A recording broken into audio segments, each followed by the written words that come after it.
Greetings, ladies and gentlemen, and welcome to today's edition of Tales from Outer Space, where I take stories from across the internet and read them for your entertainment.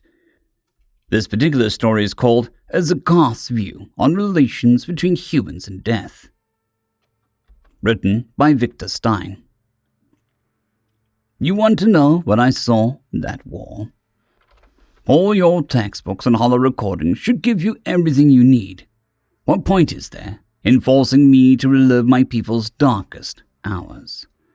Oh, you meant that kind of sight. There is an audible and tired sigh. I'm not entirely sure what to think about that either, but if it will help the other races understand our and the humans' relations along with our actions, I suppose I have no choice. Let me ask you, Mr. Triad. When do our psychopomps come to us? Psychopomp? I suppose not many know what that word means. It is a human word in origin, after all. It refers to a being that collects and guides souls to the afterlife. So tell me, when do our psychopomps arrive? Correct. When we die or in our last moments. How many psychopomps do the Triad have? Just the Yatardai. Now, I'll let you guess how many the humans have. No, that is far too low. I believe it is somewhere in the dozens. They have entire gods dedicated to this task. There is one in particular that is widely accepted across all humans. One that takes a far more active role than merely guiding them. It is known as the Grim Reaper. You'll understand why that fact is important shortly. Where to begin? As you know, the UTF sent their forces to us as the gluttons were above our planet. You've seen the recordings, their dark, imposing suits, guns larger than several species in the coalition. The warrior races were in awe by those show of force. We were frozen in fear, floating all for some marching, but just beyond each of these void-armored soldiers was a figure. One that sent chills down my spine and caused several of my comrades to actively hide and avoid the Terrans. These figures wore tattered black cloaks, ones that made the Terran armor seem pale. They carried a large bladed weapon on their backs, a long staff with a wicked and evil curved blade that could rend the universe in two. But their face, the veteran shivers. It was their faces. Pale and skeletal, it was as if a walking corpse followed these soldiers. There were no eyes, only two portals into the abyss. I stared into the pits and nearly went mad. When the other races didn't seem to notice these hooded vile figures, we realized what we were seeing. This was the humans' embodiment of death, but none of them seemed ill, or even old for that matter. They were perfectly healthy. We couldn't comprehend this. Why does death follow people so full of life?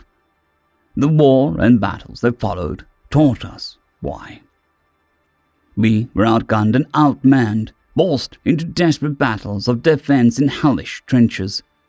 Here is where we begin to learn. I was stationed in a strategic building alongside two humans. Snipers, to be exact. I was petrified and could barely manage to fire my own weapon into the enemy's ranks. I saw them make impossible shots, some from over a mile away.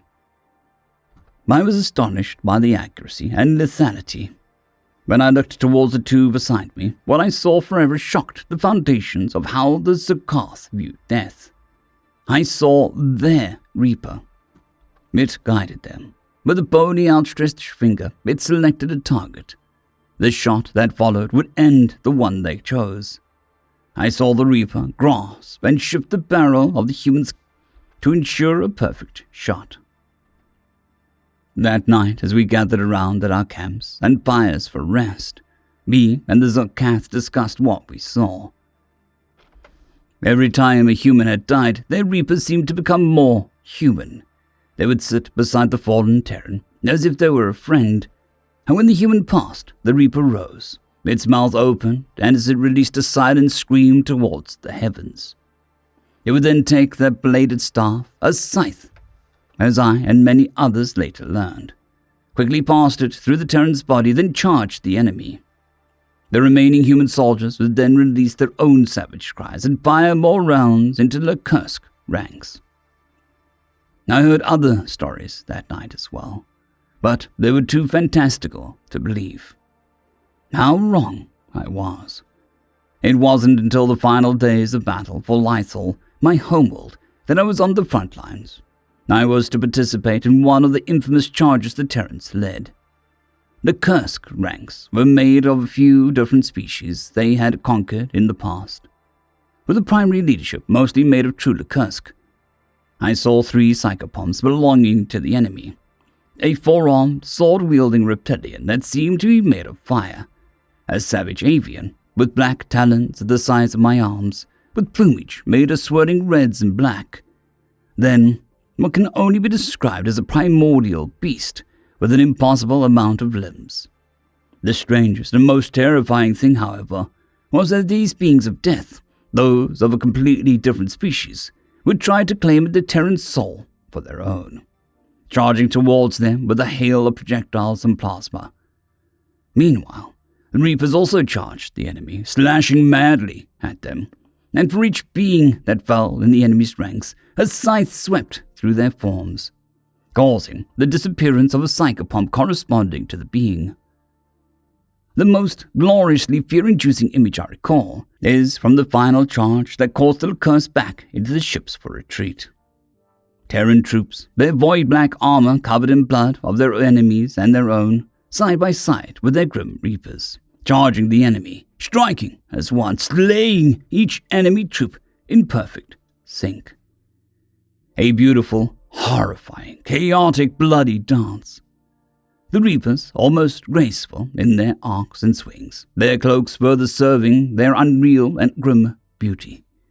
The humans were savage berserkers, hacking apart troops or pummeling them into the ground. It was the most visceral and surreal moment of my life. The Grim Reapers stealing the souls of the enemy, aiding their human chargers in survival and increasing their lethality. But do you wish to know what filled my people with both fear and awe? The Terran medics.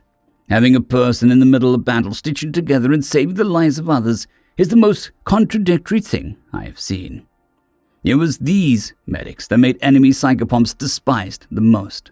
During the lull in firing, when I was towards the rear for resupply, I saw what my comrades had described before, something that I refused to believe when I heard it. There was a medic covered in blood and gore operating on a Zeway warrior, one that had taken the brunt of a plasma bomb. "Don't you dare die on me, you fish-faced motherfucker! Come on! It's just a few burns, I can fix it!" Above the Zeway circled a large predatory ocean beast, desperately trying to dive at the Zeway warrior, jaws open to accept their soul. But they couldn't reach. It was as if a barrier was between the Zeway and the beast. "Clear!" The human shouted before a shock of electricity flowed through the Zeway body. Then just like that, the fish was gone, leaving only the Zeway writhing in pain. The Zeway survived the battle. I saw a human with most of his torso blown open, yards away from the relative safety of a trench. He was screaming in agony. The Reaper stood over him, scythe leveled at their throat. "I will not die here, you useless sack of crap." I was taken aback. The human seemed to be staring directly at the Reaper. "Not today! Not now!" I watched as this human held one arm to his side to keep his organs in, and his other hand used a knife to drag himself to the trench. There, another Terran applied some sort of foam sealant and injected a large dose of painkillers into the soldier's system. He also lived. After the human's declaration, the Reaper returned the scythe to its back and followed the human, like a silent god. As me and my fellow Zkarth gazed across this line, we saw what should be impossible. Medics reviving those that would or should have been dead, soldiers that refused to die, and even insulted the ones that would guide their soul. My people can see death. We can see when it comes and goes. Thus our title of Witness of Death. But we cannot deny it. Neither can any other race. Every time a patient goes critical, there is no return. There is no way to revive them once the heart stops. Many races tried before, using similar methods like human defibrillators, but they still could never bring back the dead. But humans, they scream, curse, and claw at the face of death. They insult it, and by their own will, defy it. They bring people back, even those not of their own kind. They look at death and refuse. Refuse to allow it to take what they have. Refuse to allow all that they have worked for turn to ash. The humans may not see death, but they can defy it. Yet, if you look into their cultures, you see another side. A side of them that makes no sense when compared to what I've said before. They also openly accept and welcome death.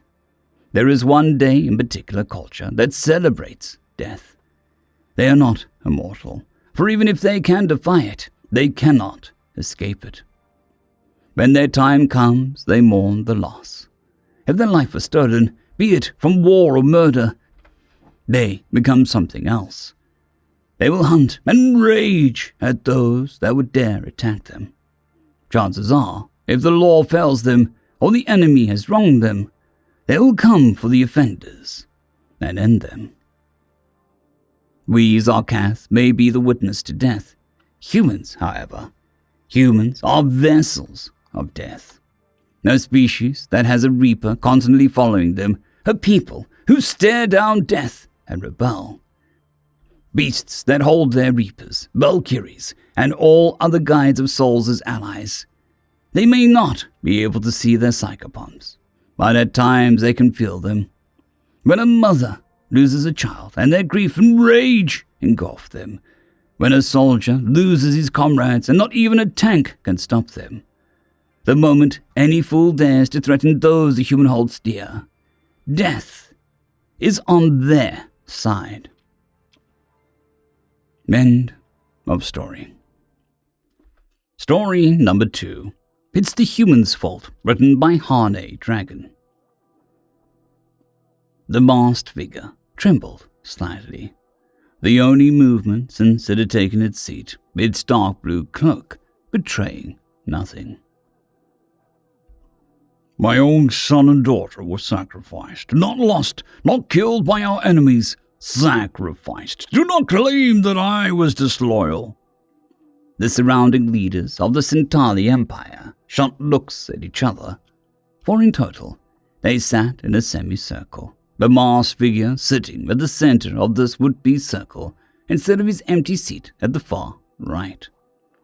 At the head sat the Emperor, Emperor of all reptilian Centauri, Emperor of 8 child worlds blessed under their rule. His throne, a throne of gold, steel, and bones. He gave a curt nod, and to his right the Inquisitor stood. A creature of average meter height.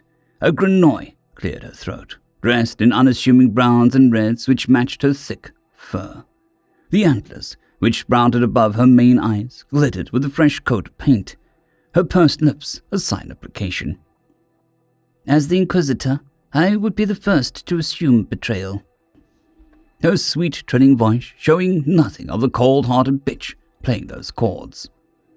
Be at peace. No one, not even I, accused the Empire's dagger of treason. Other faces grimaced their race's grimace. But an accounting must be made. The Emperor leaned forward and swept his clawed hand around, gesturing to the walls of the room. It has been 20 years since my father handed you the Empire's dagger in this very room. This heart of the Empire. 20 years! Shouted the Emperor, leaning forward so much that he was nearly standing. The Emperor's tongue slowly slid in and out of his mouth as he tasted his words. For the first time, my dagger seems chipped. His piercing red reptilian eyes focused on the mask. Slowly, purposefully, he sat back down and eased his tensed muscles, the beautiful iguana-like face relaxing. The Duke, another Centauri, rose on his creaky old digitigrade legs, and showed his support. "My Emperor, I've seen enough wars to know that makes him a damn fine blade." His speech slurred as his breath passed what remained of his cleanly cut-off nose. 20 years, and only one blemish. If the dagger couldn't succeed in the scheme, no one could. When it was clear the Duke had finished, the Genoy Inquisitor trilled, "Dagger, explain if you would. Explain how you failed to entice the human beast to war. Perhaps we all can learn a lesson." The masked figure brought out a stone from beneath his robes. "I will say what I must. Firstly, of my children." The rock clicked, and each of the watchers saw brief memories of the dagger's children. 21 years ago, the dagger had his first child. Found in the gutter at 4 of age, his broken wing left him with no real place in the world. Only the dagger knew his true face. The face of a young, large-eyed Scrix. His naked body clothed, his wounds treated, his belly fed. The boy soon sported short, brightly colored fur once again. He was happy. As soon as the mask was on, he was no longer a Scrix, brought into the safety of the cloak. He was an eye of the Empire, a tool of the dagger. 20 years ago, the dagger had a second child. A pregnant Grenoy had killed her mate. The unborn would die with her as she was cast in the pit. The dagger had caught the corpse in the dark before it struck the jagged stones. Just as the hope of life filled the Grenoy's eyes, its throat was sliced. Without delay, the dagger opened the corpse and retrieved the child. A day more and she would have been born. She was brought to the cloak. She crushed his soul with her sweetness. Eventually, his duty to the Empire won, and the mask was placed on her. No longer a Grenoy, another tool. 18 years ago, the dagger's third child is a high-born Centauri. She wasn't supposed to be. The dagger shouldn't have brought her to the cloak. At the age of 7, she begged for safety, begged for vengeance. She had family still, not all gone. She vowed they would be soon enough. The dagger assented and became her new family. This tool took their mask. It didn't need placing. The dagger was not pleased at this, but still loves her. He is her only surviving family, after all. The Inquisitor's paw kneaded her neck hair. "Any other children?" "No." She looked unconvinced. The silent quality to her far left finally parted his fishy lips. "Dagger, speak. Money wasted, time wasted. No more. Human peace, Anko peace. What gained, what hoped." The purse stood on his stumpy legs as his feathered manipulators pulled him off his chair. "Waste, bad," he roared. His imperial uniform a little too gilded for anyone to take that outburst seriously. The Inquisitor didn't look at the purser's way, but the dagger knew she was wishing his flesh lips were sewn shut. Her damn treading continued. "Of course. So Empire's dagger, you have 3 children, all ready, all loyal. Humans and Anko await. Tell us what happened." The masked head turned slightly, looking at her. She smiled. "Our Emperor awaits." The dagger took a moment for hate, then turned to the Emperor. "My Emperor, as you know, my plan was simple." He raised the rock yet again. His second child was the first to fall. She melded her mask with a furred Anko face. Ears moving to the top of the head, tail sprouting from her rear, body turning lithe and quick. She lived among them for 3 years, catching a spy in her net. She married him and came back to the Centauri Empire. Here they lived for a full year before we caught them. They were both put to death a year ago. His first child fell next. He also melded his mask with the Anko face. He took a little longer than his sister and didn't return with the spy until 3.5 years. Caught, both killed half a year ago. His third child, she had married the last spy they needed far in advance, melded with the beautiful Anko face. She caught their most suited. He brought them both back to the Centauri Empire, their lithe purple forms standing out amongst the citizenry. They had opened a diner on the Centauri homeworld, the spy being a chef assassin of sorts at times. They have lived on homeworld for 3 years now. The dagger had set the stage with his children's corpses. The Enko believed their chief assassin had slipped the net. They must believe it. If they believe it, those interrogating them will not suspect our hand any more than another. The human finally arrived, his giant form barely fitting through the entrance. The dagger was in his usual seat, sipping a bland Enko tea he pretended to love. His performance was perfect, wide eyes staring at the human until noticed he quickly looked away. Just another patron. The human boomed his greeting and placed his order. An official of the Terran Concord, a hero of wars between his people, honored by his enemies and friends alike. The Enko spy had long since enticed him to the diner as a regular. Friends tell friends things, and spy is everyone's best. The poison was added. Each child had done her duty. Soon the loud human would be dead. The spy would eventually run when the poison was found. Human spies would swarm, and Enko's assassin past would be discovered. Centauri hands clean. War between humans and Enko would soon follow. The human failed to die. Whoa! His face reddening as he breathed in slowly and eyes watering. That's got some kick! End of story. I would like to thank our T5 members and patrons, Casper Arnholtz, John Creighton, Vidmori, 050, Dragzoon WRE, and Elijah Silvercross. Thank you very much.